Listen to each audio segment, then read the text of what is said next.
So I just wanted to say before I start this review that I do work for Mistral Hayling, so I'm incentivized to have a biased opinion on this board. However, I'm so keen to be 100% authentic, so I'm just going to give it an honest review, and as I don't work for Mistral directly, I don't think that will be a problem. So here it is, the Mistral Quikslide 120 review. So the Quikslide is a board that I've never seen in the windsurfing world, and certainly not one I've ever ridden, so I was going into this with fresh eyes. Before this session, I'd been out on the board a couple of times and felt after this one that I had a decent grasp on the board.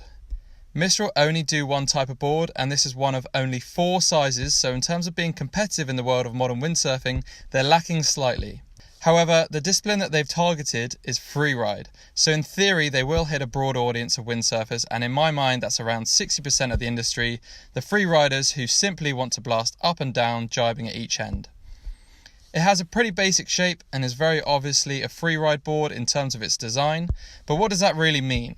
Well, it means that it will plane early, cruise comfortably and jibe smoothly. So if you're not looking to overcomplicate things with fancy moves, this covers all the essentials.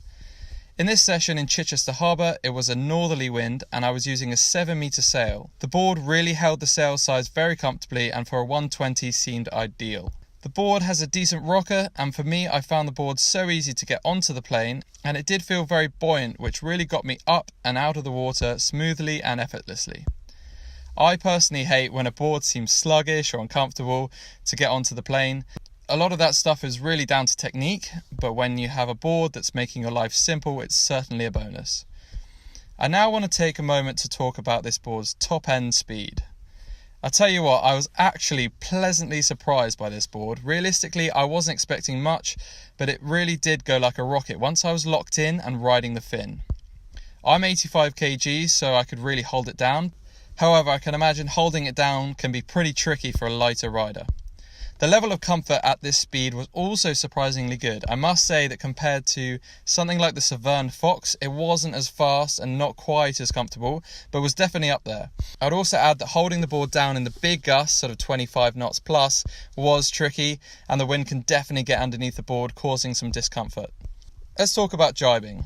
This board is an absolute dream to jibe on the whole. Being 120 litres, you'd expect the board to be pretty wide, and it is. So you really have to dig the rails in to get round, but once you engage the rails, it feels very comfortable the whole way through. It carries its speed nicely and doesn't bounce around through the turn. The added benefit of the width is that if you were interested in doing some alternative jibing moves, there's plenty of room to move around on. The same goes for tacking, so the extra room on the board makes it easy to get around the front of the board and out the other side without any risk of falling in.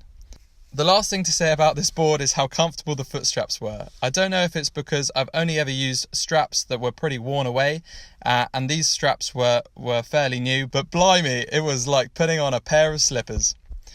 So who is this board for then? I think this board is perfect for a beginner transitioning into intermediate, who is looking to start planing for the first time, and is for someone who is really just looking for a pure freeride board.